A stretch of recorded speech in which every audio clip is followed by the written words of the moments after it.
शिवजी की बारात।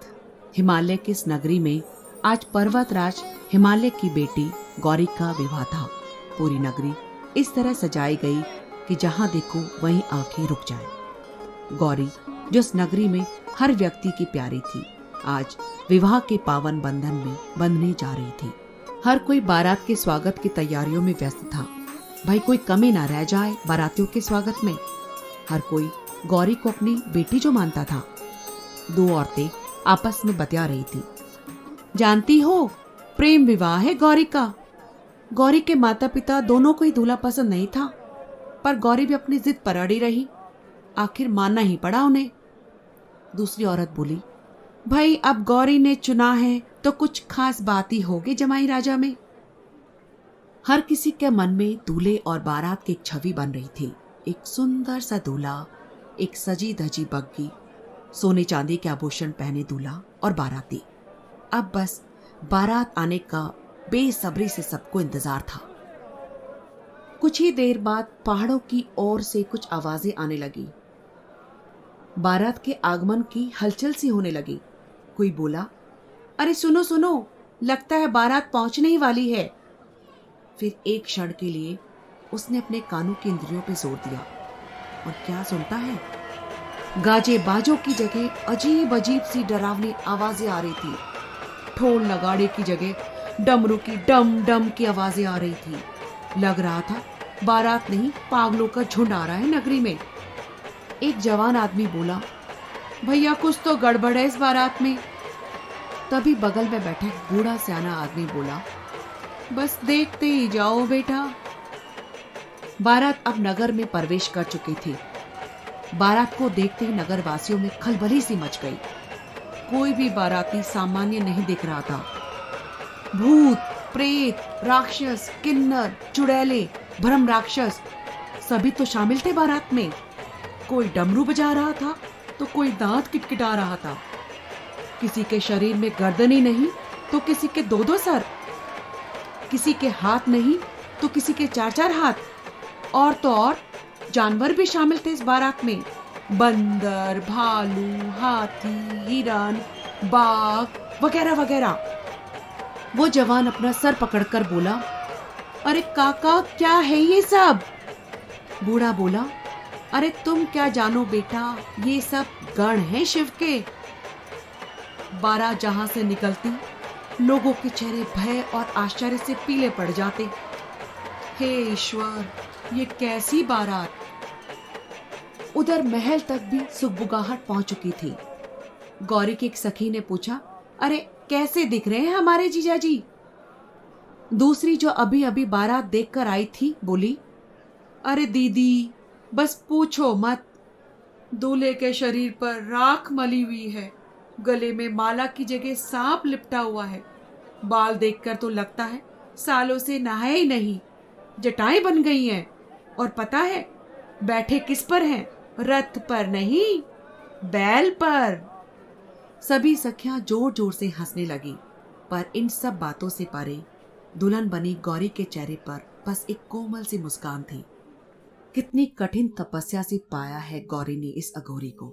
ये सखियां क्या जाने, पिछले जन्म में जब वह सती अवतार में जन्मी थी तो इसी शिव यानी अपने पति के मान सम्मान के लिए उसने अपने पिता के हवन कुंड में कूदकर अपने प्राणों की आहुति दी। शिव को जो नहीं जानता वो उनके रूप पर जाएगा, और जो जानता है वो उनके मन को पढ़ेगा। वो जानती थी अपने इस अघोरी के साथ वो वन में, गुफाओं या बर्फीली चोटियों में इतना सुख और प्रेम पाएगी जितना किसी महल में नहीं। गौरी झरोके से देख रही थी। बारात महल में प्रवेश कर चुकी थी। शिव को आसन दिया गया।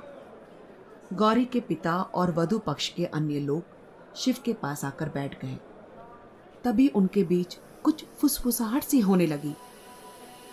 दूल्हे का वंश क्या है, खानदान कैसा है और गोत्र क्या है? शिव मौन बैठे रहे और एक टक शून्य की ओर देखते रहे।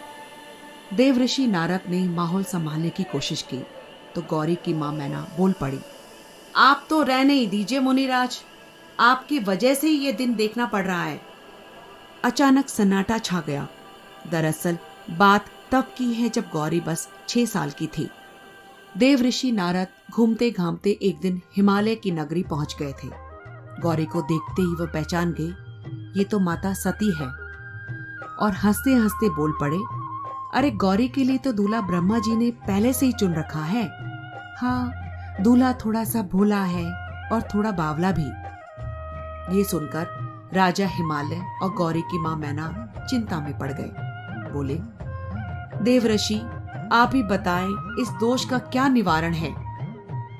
नारद बोले, बस शिव की आराधना करने को कहिए, फल अवश्य मिलेगा।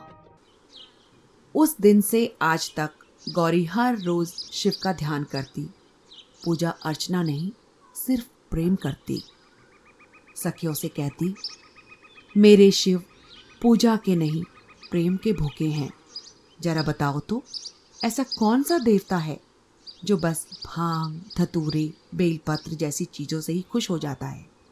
न चंदन का उपटन, न पकवानों का भोग, ऐसे हैं मेरे शिव। विवाह का शुभ मुहूर्त निकला जा रहा था। गौरी की मां मैना इस विवाह को रोकने के लिए, अपनी आखिरी कोशिश करने के लिए अपनी बेटी के पास गई। अपनी आंखों में आंसू भरे हुए अत्यंत प्रेम से बोली, मेरी प्यारी बेटी गौरी, जिस विधाता ने तुमको ऐसा सुंदर रूप दिया है, उस मूर्ख विधाता ने तुम्हारे दूल्हे को ऐसा बावला क्यों बनाया। जो फल कल्प वृक्ष में लगना चाहिए था, वो जबरदस्ती बबूल में लग रहा है।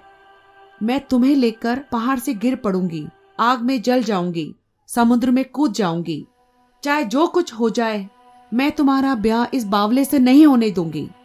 वह रोती रही और कहती रही, मैंने नारद का क्या बिगाड़ा था जिसने मेरा बसता हुआ घर उजाड़ दिया। पार्वती, जो अब तक शांत भाव से मां का रोना बिलखना देख रही थी, अपनी कोमल वाणी में बोली, हे माता, विधाता ने जो मेरे भाग्य में लिखा है, आप उसे टाल नहीं सकती। कर्म लिखा जो बाउर नाहु, तो कत दोष लगाई काहू। तुम सन मिटी की विधि के अंका, मातु व्यर्थ जन लेहू कलंका। यानी यदि मेरे कर्म के अनुसार मेरे भाग्य में बावला ही पति लिखा है, तो क्यों किसी को दोष लगाया जाए। हे माता, क्या उस विधाता का लिखा हुआ तुम मिटा पाओगी? क्यों व्यर्थ कलंक का टिक्का अपने सर लेती हो। माता मैना और अन्य स्त्रियां अब भी विधाता को दोष दे रही थी और रो रही थी।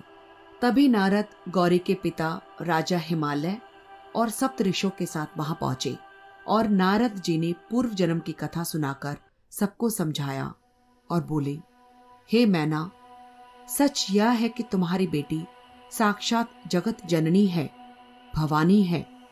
जगत की उत्पत्ति, पालन और संहार करने वाली है। पिछले जन्म में ये सती रूप में जन्मी थी।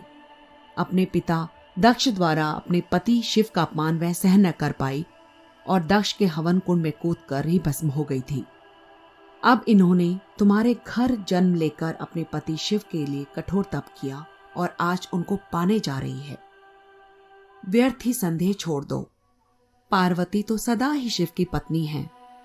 तभी वधु पक्ष में से कोई बोल पड़ा, वो सब तो ठीक है मुनिवर, पर दूल्हे के परिवार गोत्र के बारे में कुछ तो बताएं।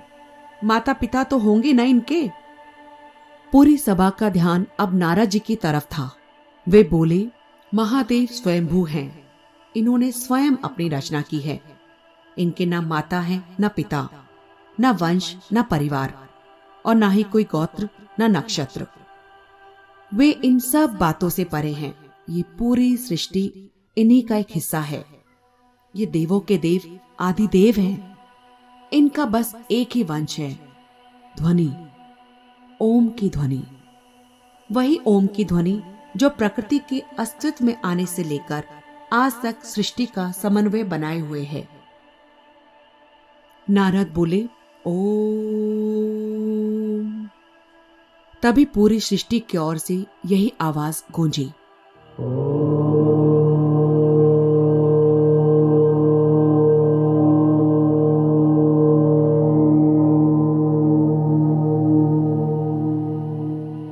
पर्वत, नदियां, सागर, हवा, पशु पक्षी, जीव जंतु, पेड़, पत्थर, कण कण से ओम की ध्वनि आई।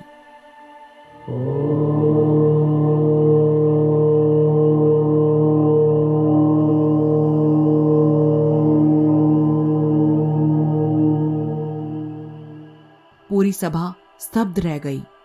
हर कोई अब समझ चुका था कि कौन है शिव। शिव पार्वती मंडप पर पहुंचे।